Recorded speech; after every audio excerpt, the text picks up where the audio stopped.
Welcome to a Spiritual World podcast, a space where we explore the vastness within and around us, a place to remember that you are a spiritual world within a spiritual world, the mind within the mind of the all. Here, we journey beyond programming, past the pain, and into the true essence of our sovereignty.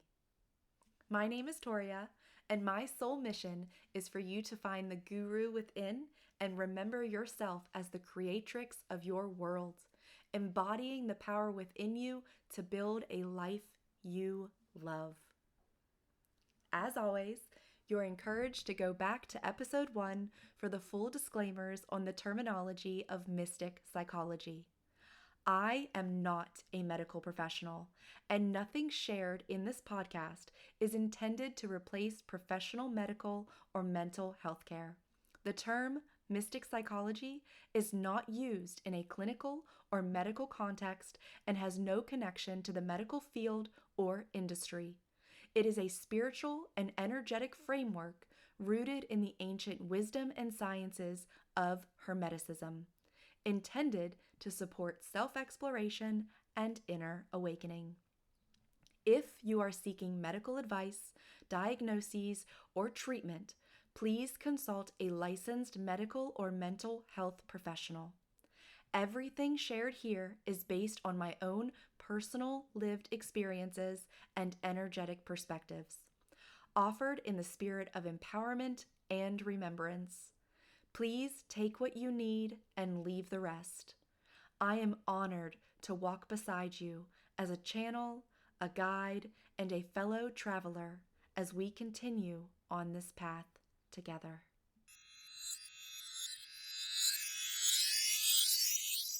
Welcome in, Spiritual One. You've entered a space where the psyche is uncaged, where Hermetic teachings soften the mind and expand the heart, and where we remember that we are each a spiritual world within. I'm your guide, Toria, and this is A Spiritual World. Season 2, Episode 11, As Within, So Without, The Spiral of Self-Rejection.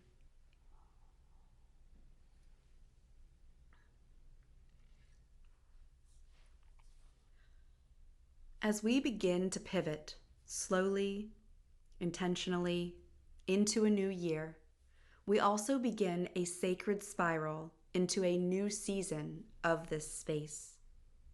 These final 6 episodes of Season 2 will serve as both a closing and a preparation, a way to honor what we've opened while laying the energetic stones for what's to come.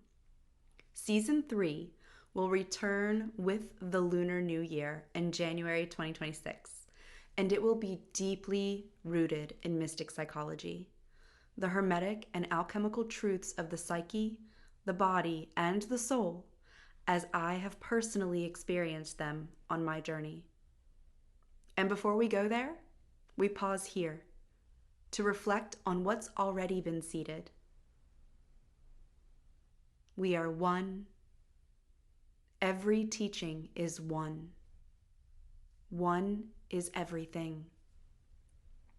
In this episode today, we begin to close out Season 2 by returning to the Hermetic principles and how they aren't just abstract truths, and instead are also healing codes that live inside the psyche, amplifying the oneness of everything in existence.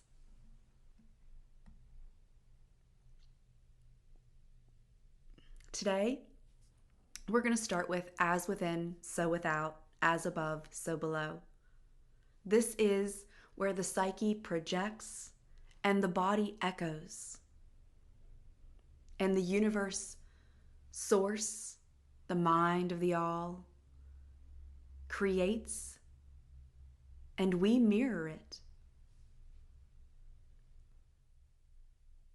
Before the patterns, before the pain, before the spiral ever began, there was only source. infinite, unified, whole. Also unexperienced.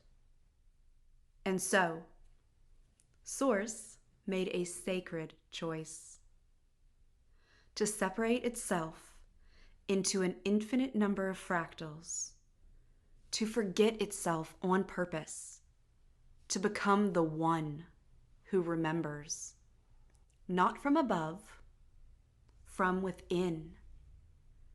Because remembrance is richer than knowing. Because reunion is more beautiful than never being apart. Because love, when rediscovered, becomes devotion. This is the design behind it all. Catch that pun there? The all. Source separated itself so that we as humans would learn how to reunite. And not just once, over and over and over again, in billions of sacredly personal ways. Through heartbreak, healing, silence, sensation, trauma, in cycles of trauma and awakening, despair and divine knowing. This is what it means to be human. To forget that you are the divine, so that you can remember yourself more fully than oneness ever allowed for. As within, so without isn't just a mystical law. It's the echo of this original contract, that we would live in separation only to find our way home again and again in new and intimate forms. We've been taught that the body simply reacts, that it responds to stress, to pain, to rejection after it happens. However, what if that's only part of the story? What if the body doesn't just respond? What if it prepares? What if it co-creates? What if the moment the ego attaches itself to a belief, I'm too much, they're going to leave, this always happens to me, the body, in its ancient intelligence, begins casting the spell before the event ever occurs. It tightens, it coils, it closes. It begins to orchestrate the environment the mind is anticipating, not because the body is broken, but because it's devoted to keeping you safe, even from the unknown. And it's also a devotion of creating, the devotion to creating, to understanding its role in creation. So the body then begins to reiterate and shift into the frequency that the ego chose to perpetuate. It becomes the amplifier, matching the mind's narrative in preparation for what it believes is coming. So your day-to-day actions from the moment that you choose that negative belief system become aligned to the creation of that belief system. Because manifestation requires coherence. The mind and body must agree on the story to make it real. And when you've lived years in high stress, high trauma spaces, this becomes autopilot. Your body no longer waits for threat. It assumes it. It learns to pre-feel the abandonment. It prepares for rejection, even when you are the one initiating it. And here's the painful part most of us don't realize. The whole, I reject myself so I can survive what I believe is inevitable, is definitely a baseline programming throughout humanity currently. But what we often don't see until much later on in our healing journey is that this belief may just be the tip of the iceberg. And it may not even begin with the traumas that we think it begins with. It may begin with something far more ancient. It may begin with the belief, I reject myself because I believe my soul has rejected me or abandoned me. Or I have forgotten my own sovereignty and I blame my soul for leaving me. This isn't conscious at first. It leaves deep, deep, deep in the body, in the absence, in the silence, in the unknowing of our sovereignty. And because we don't know how to name that disconnection initially, we project it. The ego, in all of its sacred, aching logic, decides. If the soul won't stay, I won't either. And this is sometimes reiterated over and over and over again based on the type of upbringing that we have experienced. Were we abandoned more than we were made to feel wanted and secure? However, when we dig deep enough, the true wound is always about us internally and what we have ultimately experienced within ourselves. This is the true wound beneath the spiral. Maybe even the base of the spiral's birth. The I'm not enough. Because the divine within me went quiet and I mistook it for abandonment. But then you begin to awaken. You become conscious of all of these different loops. You start noticing when you're about to close, shrink, defend, or betray yourself little by little. And your higher self, in all her divine sass, or his, doesn't gently hold your hand and whisper affirmations. Your divine sass kicks the fucking door down like, bish, you want transformation? You wanted truth? Then here it is. Another moment to choose differently, another loop to intercept, another pain you get to meet with power. So buckle up and enjoy the ride. And this is also why it can become extremely exhausting. However, this is the moment the soul becomes the architect, not the audience. This is the moment where your higher self and your ego start to bridge together, to teach each other. The ego to teach the higher self and the soul, this is what I've become. Help me become undone. And the higher self and the soul learning from this human experience how to evolve, how to expand into the healing journey of sovereignty and ascension.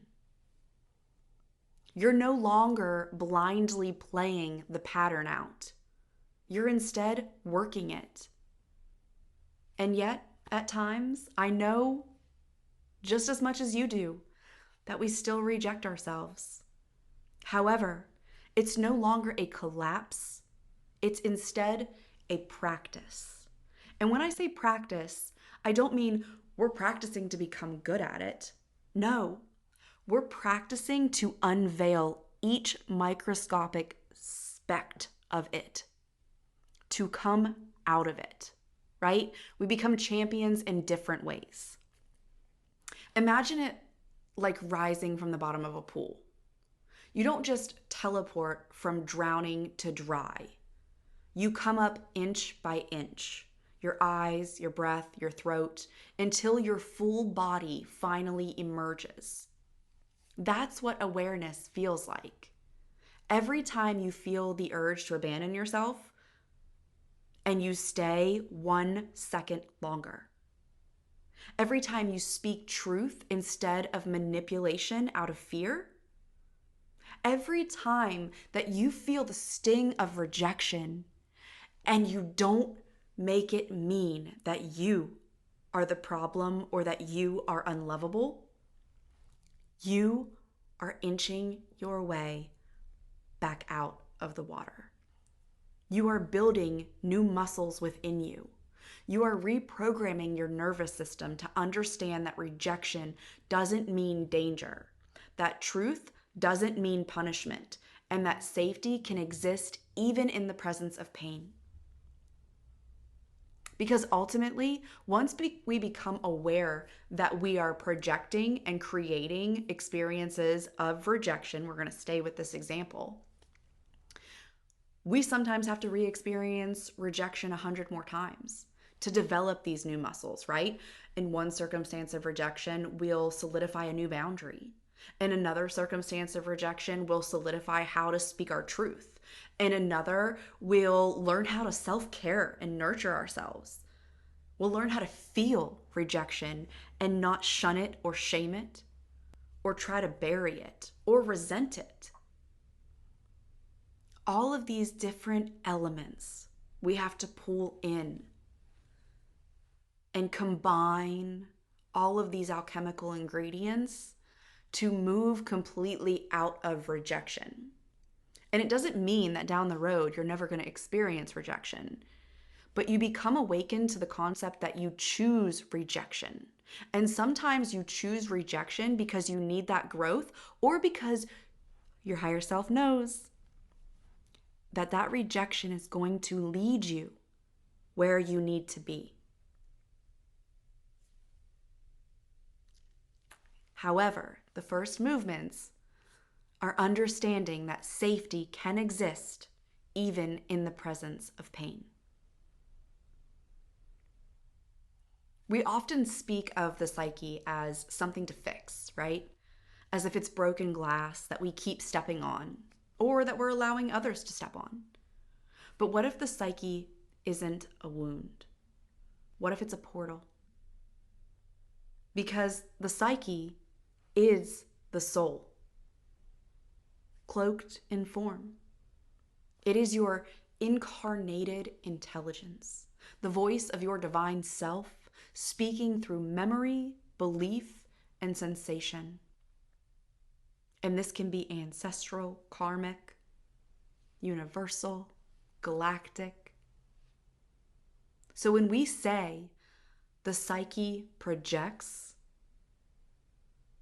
what we're really saying is the soul offers an experience, filtered through your nervous system, shaped by the blueprint you agreed to, echoed by the collective you were born into. Each spiral is not just a trauma loop. It's the soul designing an initiation. Each contraction is not just a reaction. It's the body's preparation for what the soul is asking to alchemize. This doesn't mean you chose pain as punishment.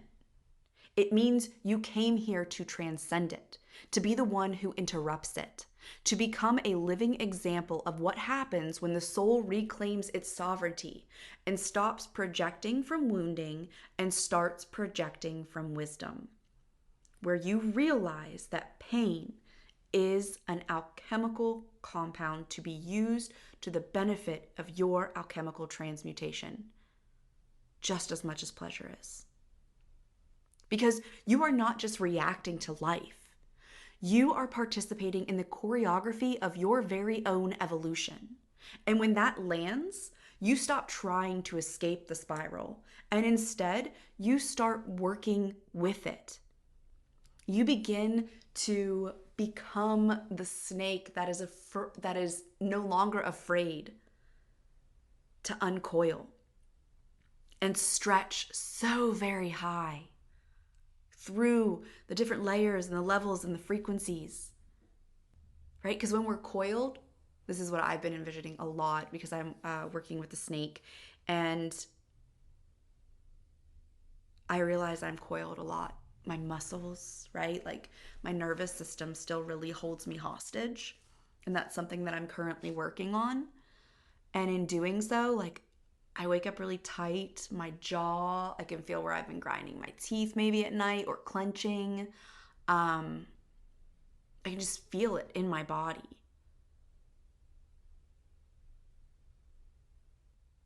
And this, for me, is a direct correlation of what it means to live the law or the principle of as within, so without, and as above, so below, through the psyche as a sacred spellcaster, one whose source is not just shadow, it is soul. And so now we'll dive just a little bit into how the spiral principles are also living mirrors. Because from here, the truth only deepens further and further. As within, so without, as above, so below. They are not linear steps. They are living mirrors of consciousness. Sometimes you awaken through the inner world first, the pain, the pattern, the psyche. Other times, it's the soul whispering from above, a dream, a vision, a divine disruption. Always, always, they lead to each other. One expands the other, one reveals the other, and together they spiral you inward and upward through deeper layers of remembering. You return to the body to reclaim the soul. You return to the soul to understand the body. This is the path of the Hermetic human, to know thyself through every layer of reality and every frequency, inner and outer, heaven and human, shadow and source. So when the spiral stirs again, when the voices rise to negative patterning or programming, pause and whisper, I know you. I remember. I remember the truth I couldn't feel before. You never left. You never abandoned me. This journey, for me, is about learning how to come home.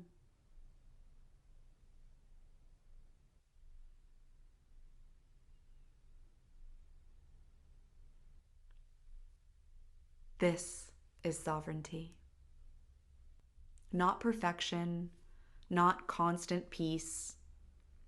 It's reunion, a sacred homecoming with the soul that you thought had gone missing in the very place it never left.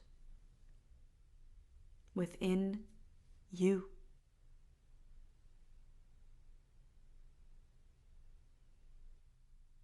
And so this is just a tidbit, tip of the iceberg, top of the anchor,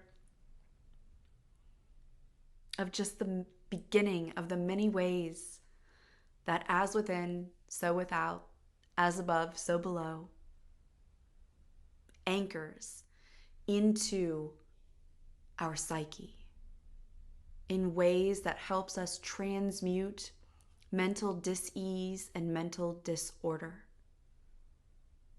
However, being able to identify and become aware of the programming, little by little, along our journey, we can begin to understand that the foundational abandonment of being abandoned by Source,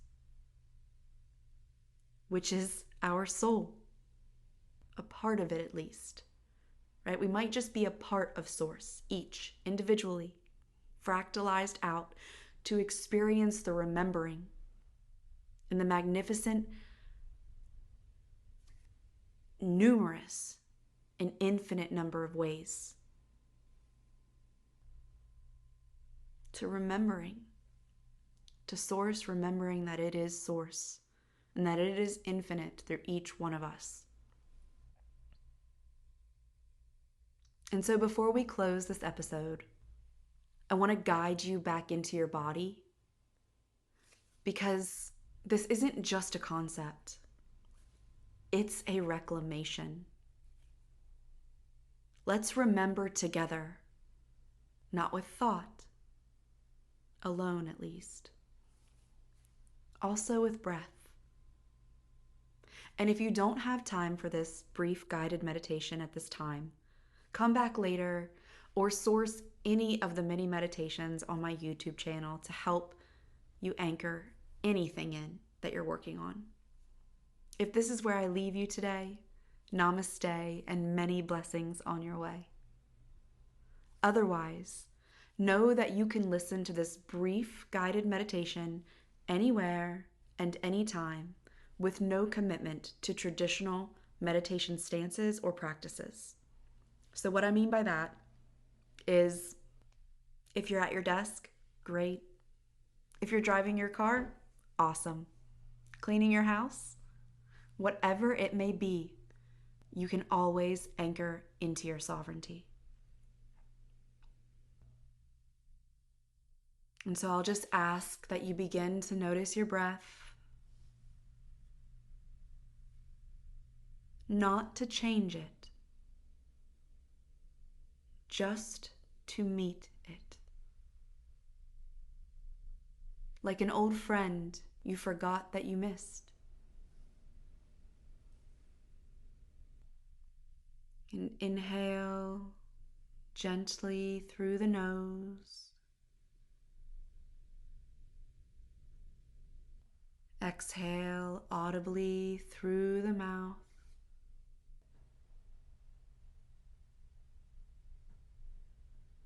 And again, inhaling.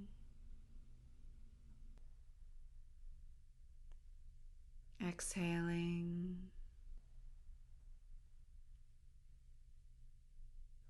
Allowing your awareness to drift to your body now.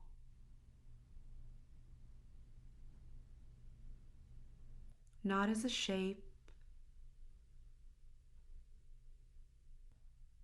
never as something to critique or control, as a sacred space, a living archive, a vessel of vibration and memory, and pure magic.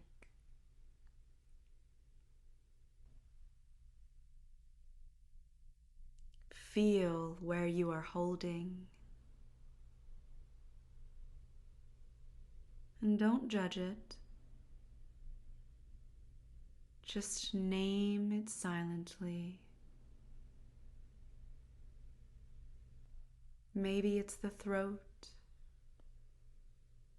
somewhere in the chest or the belly, one of your limbs or in your head.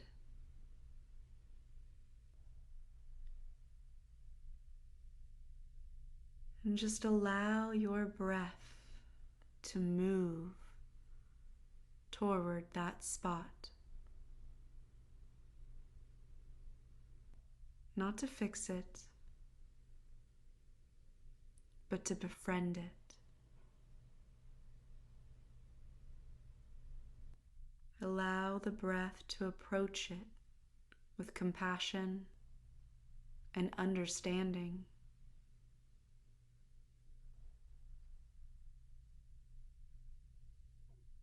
And now, imagine the spiral that you've lived inside. The pattern, the rejection, the ache.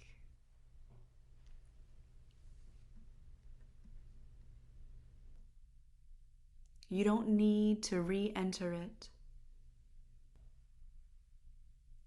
Just observe it.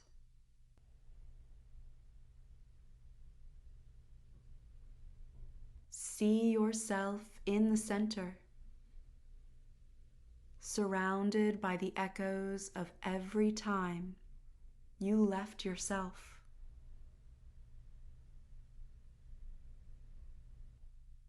And now, imagine a light.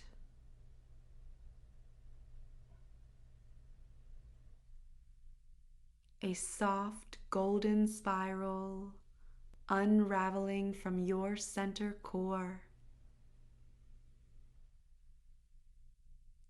And it grows gently outward, touching each of those moments with compassion, not erasing them, reclaiming them.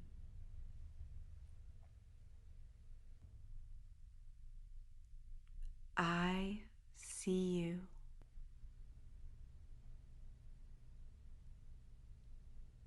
I know you. You are safe now.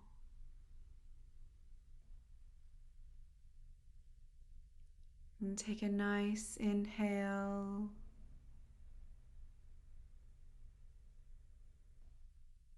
Leading to an intentional exhale.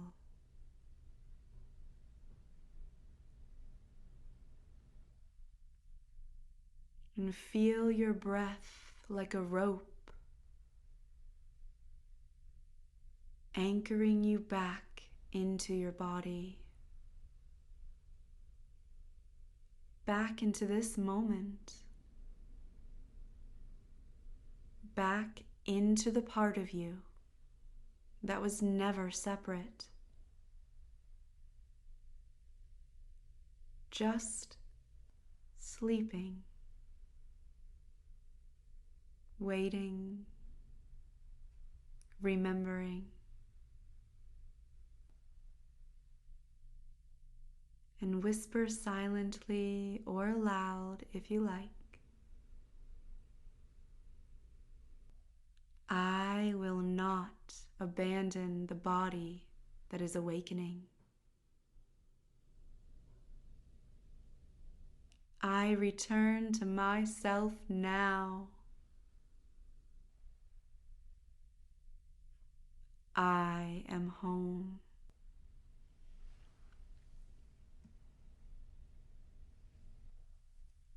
Let your breath soften. Let your jaw unclench.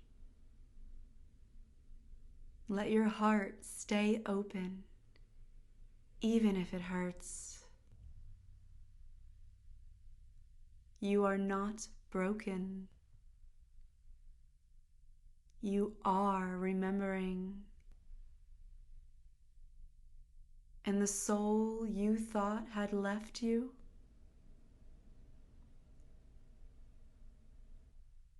it's been here all along, waiting for you to feel it in your own skin.